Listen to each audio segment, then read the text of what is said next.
Hi everyone. So today I'd like to have a conversation with you about, in these weird times of uncertainty, how do we make decisions? And how do we make decisions from responses and resilience rather than making decisions from a place of fear and reactivity?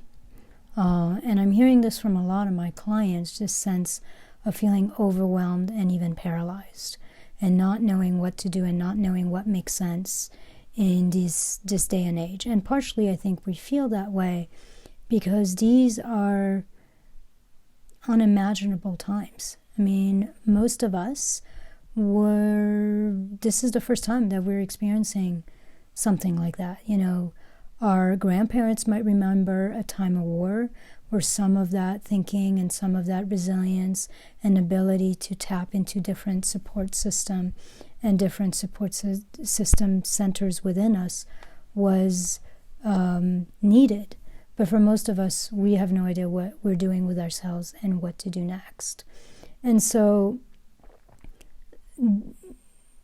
being able to take inspired actions from a place of resilience requires us to take our time. Because these are new times, all the things that are in line within us that allow us to really make quick decisions in everyday life don't really apply anymore. So we have to be willing to take our time to slow down a little, to be compassionate with ourselves when we're feeling a little stuck and a little paralyzed. And then start paying attention to all the resources, energetically as well as realistic, but mostly all the resources that we have energetically. So it's almost like we have to simultaneously really root in ourselves, in our own center, and also expand up, maybe to source energy, expand out and get wider, expand out to our community, to our friends, to our families. And by essentially tapping into all these different places, we have to ultimately come back to ourselves and feel into the direction, feel into the answer. If we try to go based on what somebody else is doing or somebody else is recommending, then we are abandoning ourselves again, and we're also not learning this new, different, wise way of knowing. It's almost like we have to develop an inner compass that we have not needed so much in the past, because all of us, let's be honest, are a little bit like automaton, and we're all living our lives based on the same paradigm and the same way of being and doing and living in the world. But in a circumstance like that, we don't have access to that. Everything's different. So this is in some weird way an opportunity also to come back to our own wise way of knowing, and to figure out what is the best, what is the most aligned direction or engagement or action or that we could take next. And that answer suddenly is not based on what we're supposed to do, what we should do. It's really based on something that comes in from within. There's this really interesting story. I think it's Glennon Doyle. She wrote the book Love Warrior and Untamed, and I think in Untamed she has this really interesting story about coming into the living room. She's got, I think, 3 kids, slightly older teenage boy and then 2 younger girls, and all the kids are there watching a movie, and she comes in there and asks them, hey, does anybody want any food? And the boys automatically respond, yes please, or no thanks, and it's kind of automatic. They know what they want. And she talks about how the girls pause and look at each other. They look at each other to figure out what the consensus is. Do they want food or do they not want food? And, essentially the basis of the stories is we've learned to please, we've learned to follow as women, and we have forgotten how to listen, how to listen to our own self, not listen to other people's needs, but how to listen to our own wisdom. Even for something as simple as, are you hungry? The girls are looking at each other rather than feeling into their own body to decide for themselves whether they're hungry or not. And so this is the beauty of weird, crazy times, is all the ways that we've been moving and being and doing are no longer applicable. And we have to relearn. We have to relearn to come back to us and to figure out what it is that we need, what it is that feels aligned, what it is that feels good. So in terms of meeting resources, the first step is to learn to be able to go inside and calm down our nervous system, literally give our mind a break. Minds are supposed to figure shit out. That's what they're supposed to do. And you come to a time like this where we have no idea. It's totally uncertain what next week is going to look like. We're more than likely we're all going to still be stuck in our homes. But none of us really know how long this is going to last, how many people are going to have this virus, how many people are going to die. None of us know whether we're going to get sick, whether our loved ones are going to get sick. We don't know when we're going to be able to go back to work. For some of us, we're literally making no money or very little money, and we don't know how long we're going to be able to sustain and pay our bills.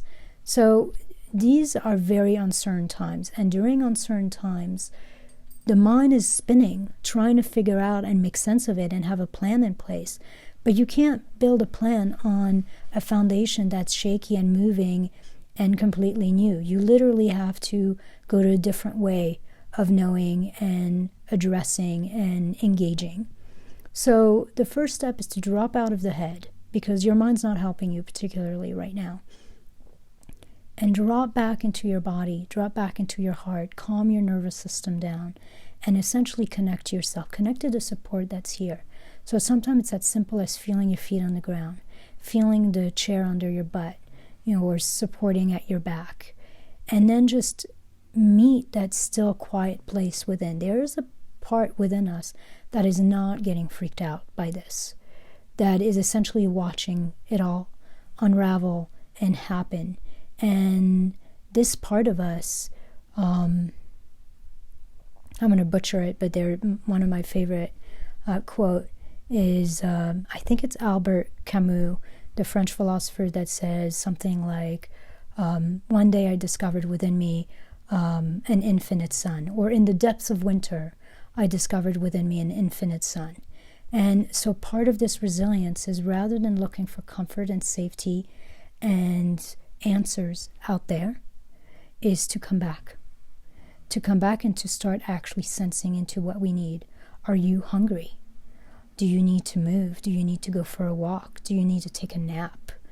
Do you need to meditate? Do you need to do some yoga? Do you need to journal? Do you need to call your mom or your sister and really connect at a higher level? Do you need to call somebody you haven't talked to for a long time and make peace with them? Who do you need to forgive? What do you need to let go? And no one else can give you these answers but you. And so being able to come back. So our resources are within, and to slowly, by the way, start digging in here for that infinite sun, that no matter the season is shining bright and is a constant. It's a constant, peaceful, knowing essence within us. So that's the first step, is drop out of the mind, come back to your center. For me, it's very much felt in the heart, but maybe for you it'll be in the solar plexus or in your belly. Again, you are your own authority. I'm not going to tell you where that center lives within you. You have to figure that out for yourself. Once you've done that, the next level that I find useful is to literally drop our energy into the earth. And when you drop your energy into the earth, you're also dropping everything that makes you feel powerless and overwhelmed. And the earth can definitely handle it. Like imagine that molten core at the center is just taking all the residue, all the stuff you no longer need, all the stuff you don't know what to do with, and it's eating it up and turning it into compost for the earth.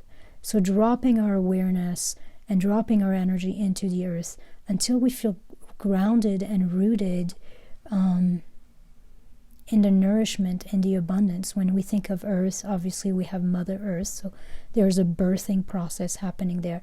But when we think of the earth and we look at the beauty that's out there, the main thing we think about is the abundance. There is an abundance of possibilities, an abundance of air, of food, of animals, of choices and opportunities, and everything is nourished. The earth nourishes everything. So, which I think is why we call it our mother, because it nourishes us and it sustains us and it carries us, it holds us, we come out of it. So meeting your energy with the energy of the earth, engaging those two energies and knowing that you didn't come out of nowhere and you are supported by an entire cycle. And the earth is part of that. So you're not on your own. You are connected to something significantly greater and deeper than yourself. I had a phase a while back in my life when I felt very confused. I would go sit in my yard under a tree and just really drop all of the confusion into the earth and ask the tree at my back, ask the earth underneath to give me some of their poise, some of their reliability, some of their strength. There's something about a big tree that's rooted and it shifts a little bit, with the winds, but it's not uprooted most of the time. So dropping our energy into the earth once we've met that place in us that feels calm and peaceful. The other thing you can do is, if you believe in such things and if you're comfortable, is reach out to your ancestors. So most of us have not gone through a time like this, but our ancestors have. And where we are at in our lives, everything we have has been built upon the shoulders of the generations that have come. They, whatever we can say about our lives, what's good about our lives, a lot of it has been due to their struggle and their labor. Especially with women. When you think of women, there's not a single woman out there. I don't know that that's true, but there's not many. Most women, most mothers who work hard, who thrive to survive, they do so that their children can have a better life than they had. And so we've got generations of parents back there, men and women, fathers and mothers, who have worked hard and done everything they could so that the next generation could have a better life, and so on. And so there is something to be said about just imagining, your lineage going up like, little trees, branches of light, and just feeling as you're the trunk and all these things have come from behind you all the way to you.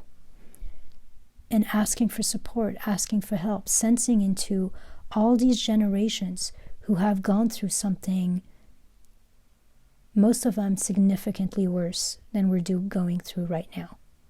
Cholera, the Black Plague, wars, famine. Down it goes. There's not a single one of us that doesn't have ancestors who've dealt with one or multiple of these things. The death of a child, the death of a parent. In some ways, they've got something to teach us about resilience, about survival, about finding your root and your ground, even when things are uncertain and shaky. So that's another avenue of support on an energetic level, which is, kind of personal to each of us. The other is you could go to source. If you believe in such things, you could imagine the light of the sun. You could imagine a divine light and wisdom, divine love raining down upon you and allowing you to, open your mind and shift out of the current paradigm that you're in so that you can have different ideas, different ways of seeing things, different ways of experiencing this moment. I think it was Einstein who said that you can't fix a problem from the same level of consciousness that created the problem. So, globally, what we need and what we've needed for a while is a shift of consciousness. And so all of us that do our work, or this kind of work, we are literally part of the solution. We're part of the process of shifting things, so that we can, again, create a better future for the next generation. So meeting source, calling on source, sensing the energy of source, it's everywhere around you, and allowing it to shower you, to bathe you in its wisdom, in its love, and to really feel the download, asking for help for something that is beyond you in some ways, which is weird because I started this with saying don't look to others for solutions, but I suppose, I don't know if I consider source to be an other. We are, I think of us as what we are to creation, or to source what a wave is to the ocean. There is no separating.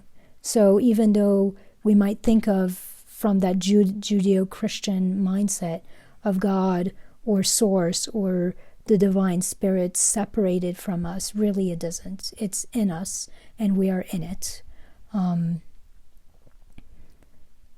So yeah, asking for help from that divine source that is in some way your essence. I mean, I sure as hell don't grow my hair or breathe or beat my heart or digest my food. Some kind of intelligence does it for me. As a fetus, I certainly didn't develop fingers and toes and legs and grow my brain or do all of that. An intelligence does that for me and for you.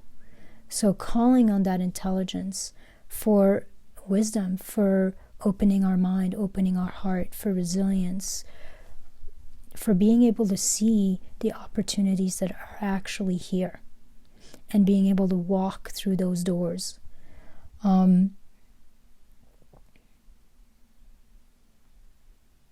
So these are some of the things, and in talking with Source, if you believe in such things, you can call on your guides, you can call on the angels or the archangels. I mean, different people believe different things. I don't doubt that this is a mystery, and I have no idea what's out there, and I have no idea, you could call on extraterrestrial beings who are made of love and light and there to support us and guide us through this time.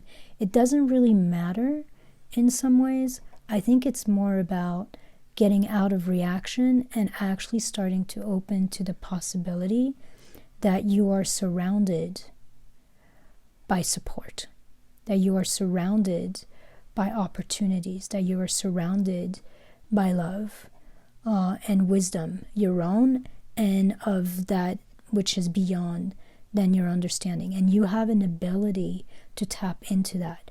Once you honor, you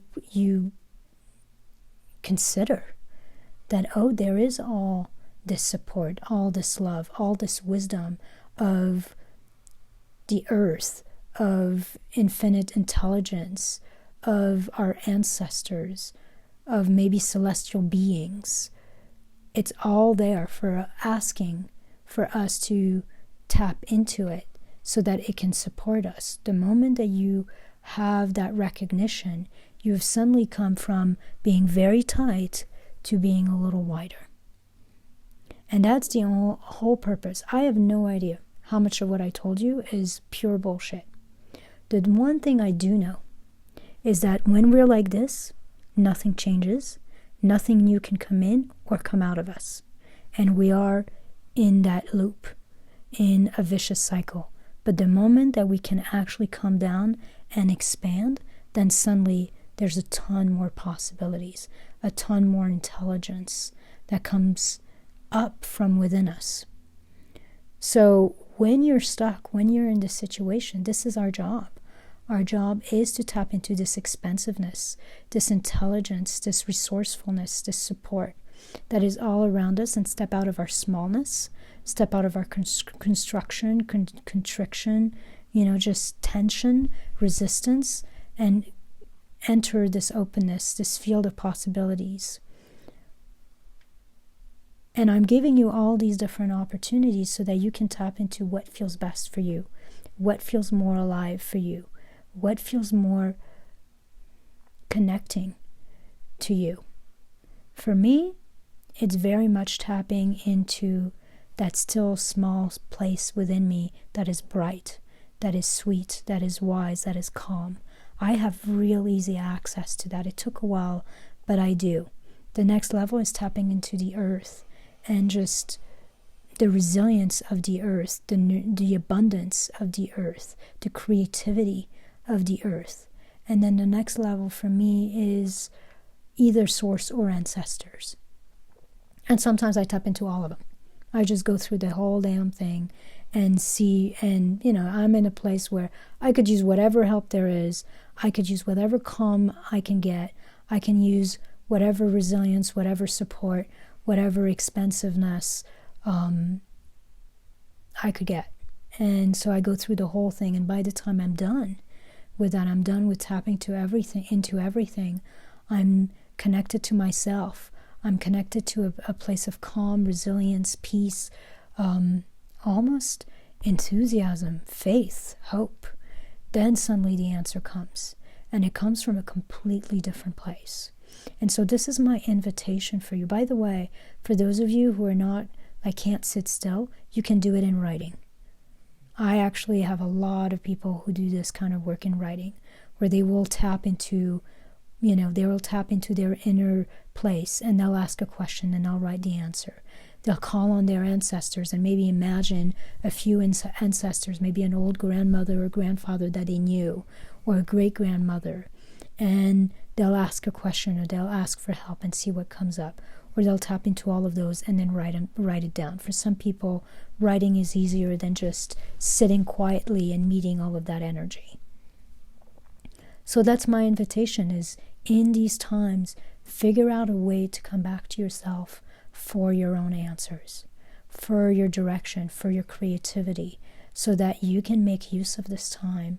And, I wrote a post where I said, is it possible that this is the chrysalis of our transformation? And I absolutely believe that it is. This is an opportunity for us to figure out a different way of being, collectively as a species, but also individually, to figure out what feels real, what feels nourishing, what feels aligned in our lives, and what doesn't. And essentially, we're having this weird break where we can reshuffle everything to maybe move our lives in a direction that feels more aligned, more nourishing, more inspired and on purpose. So that's my invite to you. And I hope you stay well and safe, and your family, your loved ones as well.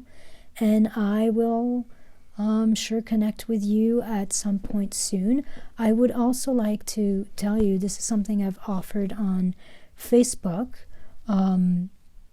But because of the way things are, I'm offering right now something I never offer, which is a free 30-minute session. And I'm keeping about 8 spots a week, 8 to 10 spots a week for those. And this isn't a sales call in any way. This is an opportunity for people to figure out where their main point of resilience is, and also what more they want out of life, and how to start pivoting or shifting their lives in such a way that when we all start coming back on live, when we're all back on live, that we actually have a different vision, a different way of moving, and we can start nourishing that new vision and start moving our lives in that direction. So if you are interested in having a 30-minute free call with me, I will put my website in the comments below, and send me an email. There's a contact form on my website. Feel free to reach out to me, in that way, and I'll be excited actually to meet with you and to chat. All right. Have a wonderful rest of your week. Bye.